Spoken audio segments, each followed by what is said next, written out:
26, I had paid off my student loans, bought a condo in Kitchener, and turned a side business I started in my parents' basement into something that was generating over $1 million a year. I did all of that without a single dollar from my family, not because they were poor, because they decided a long time ago that I wasn't the one worth investing in. My brother was. He always was.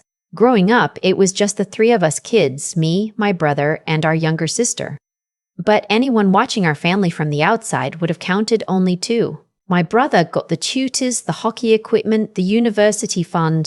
My sister got the dance lessons, the new car at 17, the constant stream of "she's so talented, she's going to do something special." I got a pat on the back and a "you're so responsible, you'll figure it out." I figured it out all right. I left home at 19 with $2,000 saved from waitressing and a laptop I bought myself. I moved to Kitchener because rent was cheaper than Toronto and I knew one person there, a girl I'd met at a coding bootcamp who let me sleep on her couch for 6 weeks while I got on my feet. I worked at a coffee shop during the day and built websites at night. Then I started taking on small business clients, then bigger ones. Then I hired a contractor. Then two. Then I stopped counting hours and started counting hours and started counting revenue. My parents knew what I was building. My mom called occasionally. The conversations were short. "How are you?" "Fine." "How's the business?" "Growing."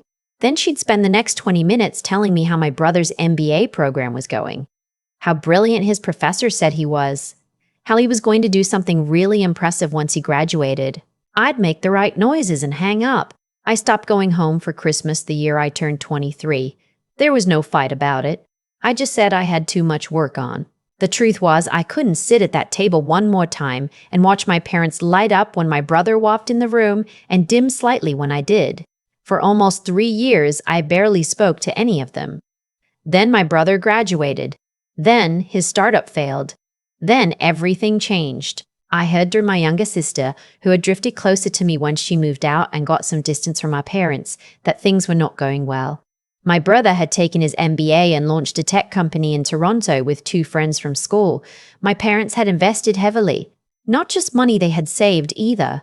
They had refinanced the house they owned in Barrie to give him a larger injection of capital. The business burned through everything in about 14 months. One of his co-founders walked. The other one sued. By the time it was over, my brother was back living at home. The Barrie house had a second mortgage on it, and my parents were in a financial situation that was, in my sister's words, really bad. I felt something when she told me. Not quite sympathy. More like a dull, tired recognition. I had always known, somewhere deep down, that the golden child eventually has to produce gold, or the whole story collapses. I just hadn't expected to be anywhere nearby when it happened. I sent my mom a short text. "Heard things are hard. Hope you're okay." She called me back within the hour. The longest call we'd had in years, and for the first 10 minutes, I actually thought something had shifted between us. She asked real questions. She listened when I answered.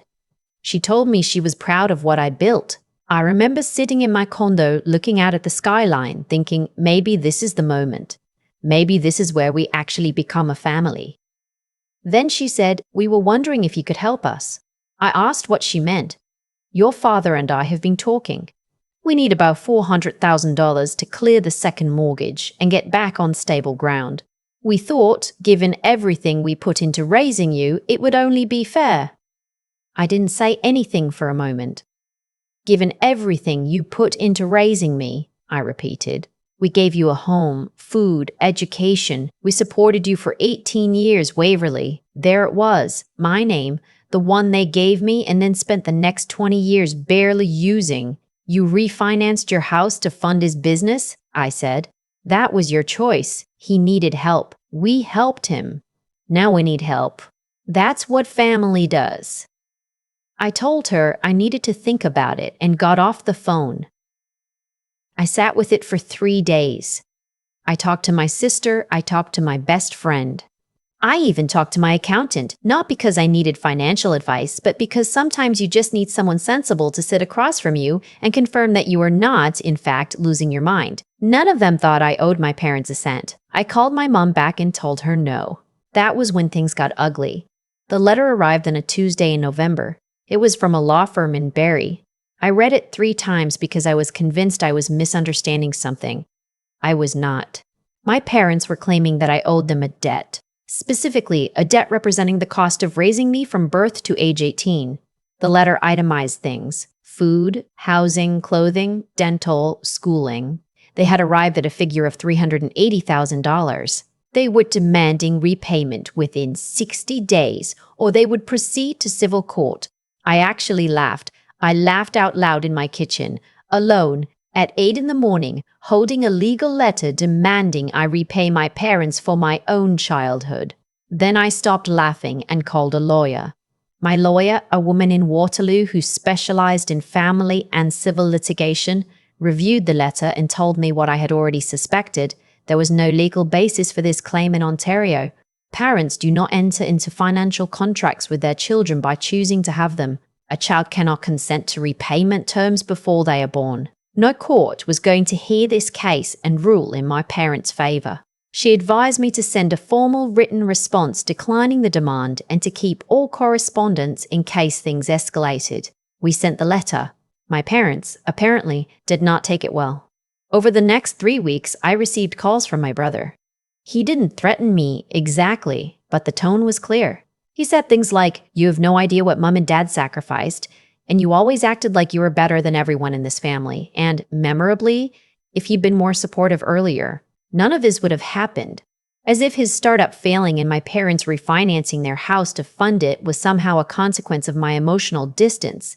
I stopped answering his calls. Then my aunt got involved. My dad's sister, who I had always liked, called me to say she thought I should at least consider helping my parents.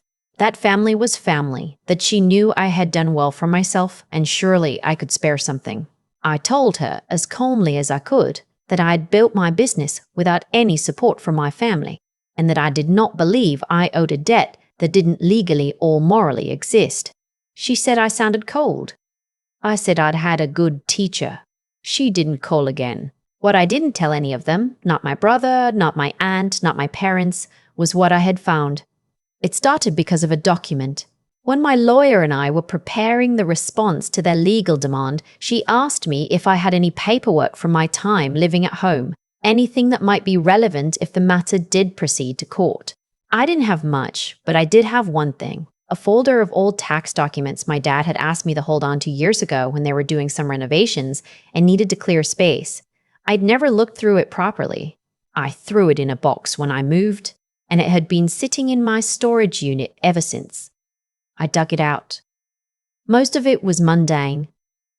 Old T4 slips, property tax records, receipts.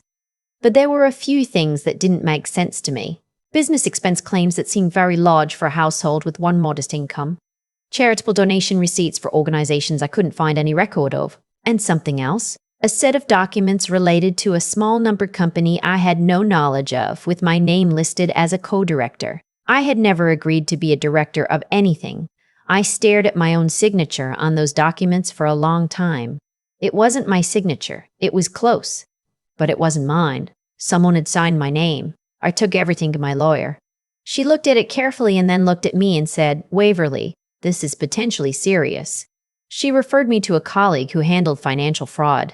That lawyer reviewed the documents and told me what I was looking at. The numbered company appeared to have been used to claim business expenses and potentially to receive income that hadn't been fully declared. My forged signature made me a listed director, which meant, theoretically, I could have been implicated in any audit.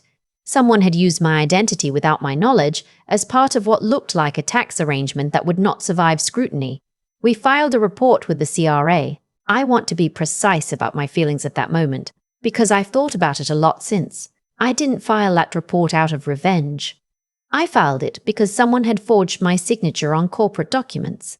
Because my name had been used for something I hadn't consented to. Because I had spent years building something legitimate and clean and honest, and I was not going to let someone else's decisions, even my parents' decisions, put any of that at risk. I also did not feel guilty. I want to be honest about that too. The CRA audit began the following spring. I know this because my sister told me. She was still living close to home and could see what was happening. My parents hired a new accountant.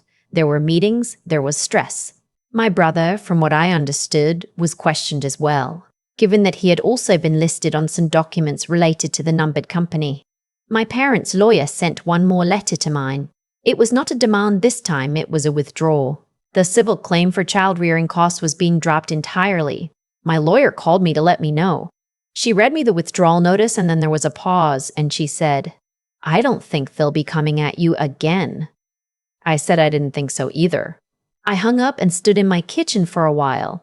It was a gray afternoon in March, the kind of flat, tired light you get in southern Ontario when winter isn't quite done with you yet. I made tea. I thought about my parents. Not with anger, not anymore, more with something that felt like grief. Grief for the version of them I had wanted when I was younger, the parents who would have looked at what I'd built and just been proud. No agenda, no invoice, just proud. That version of them didn't exist. It never had. My sister called that evening. She'd heard about the withdrawal. She asked how I was feeling. "Okay," I said. "Actually, okay. You know none of this is your fault," she said. "I know. They made every choice that led them here. You didn't do anything to them." I know that too. We talked for a long time that night. Longer than we'd talked in years.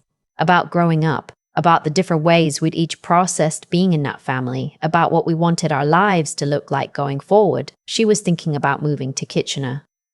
I told her there was room. I don't have a relationship with my parents now. I'm not sure I ever had one. Not really. What we had was proximity and obligation and a performance of family that worked as long as no one looked too closely at what was underneath.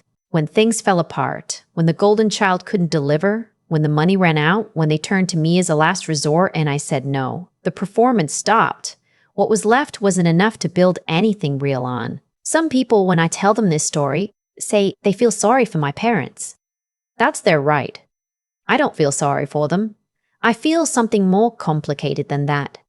I feel sad that it went this way. I feel grateful that I left when I did. I feel grateful that I built without them. And I feel absolutely certain, down to my bones, that my name, the one they gave me and the one I made means something, belongs to me. Not to a numbered company. Not to a debt that was never mine to carry. Not to a version of family that only wanted me when I had something they needed. I have a business I built from nothing. I have a condo with a view I worked for. I have a sister who calls me on a random Tuesday just to talk. I have a life that, for the first time, feels entirely like mine. They didn't destroy me. They never came close. I thought a lot about what actually happened in that sequence of events. Not the legal part, the human part. My parents made a series of choices that each made perfect sense to them at the time, and each one built the next. They chose a favorite. They poured everything into him. When he needed more, they refinanced the house. When that wasn't enough, they reached for me, the one they'd ignored for years, and expected that reach to work. It didn't. And because it didn't, the whole structure they'd built came down. That's not bad luck. That's cause and effect, playing out exactly the way it had to. What I keep coming back to is the forgery. Someone sat down and signed my name on documents I'd never seen. That took a decision. It took a moment where someone thought, she'll never find out, or maybe she doesn't matter enough for this to be a problem. I think about that moment a lot, because what it tells me is that integrity, the kind that holds even when no one is watching, even when the stakes are high and the temptation is real, is not something you can fake long term. You either have it or you don't. My parents in that moment didn't. And everything that came after was the consequence of that one quiet, private decision. I don't say that to be harsh. I say it because I've had to make my own quiet, private decisions over the years. And the ones I'm most grateful for are the ones where I chose the harder right thing over the easier wrong one. Leaving at 19 with $2,000 was hard. Saying no to my mom when she asked for $400,000 was hard. Filing that report with the CRA, knowing what it would mean for my family, that was the hardest. But every one of those decisions was the honest one, and I can live inside a life. built on honest decisions in a way I could never live inside one, built on compromises I'm ashamed of. There's something else I've been sitting with too. The business didn't happen because I was lucky or because things came easily. It happened because I kept going when I had every reason not to. The months when I was exhausted and broke and sleeping on a couch and still opening my laptop at midnight, that stubbornness, that refusal to accept that this was as good as it got, was worth more than any inheritance could have been. Russell had an MBA and a funded startup and 2 parents who believed in him completely. I had a laptop and an internet connection and nobody expecting anything from me.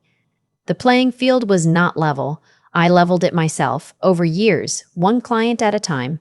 What I want, if there's someone reading this who's in the middle of their own version of what I went through, being overlooked, being underestimated, building something without a safety net, is for them to understand that the oversight is not the end of the story. It might be, if you let it define you. But if you use it as fuel instead, if you stay honest and stay sharp and keep going anyway, then the people who didn't believe in you become less and less relevant with every year that passes.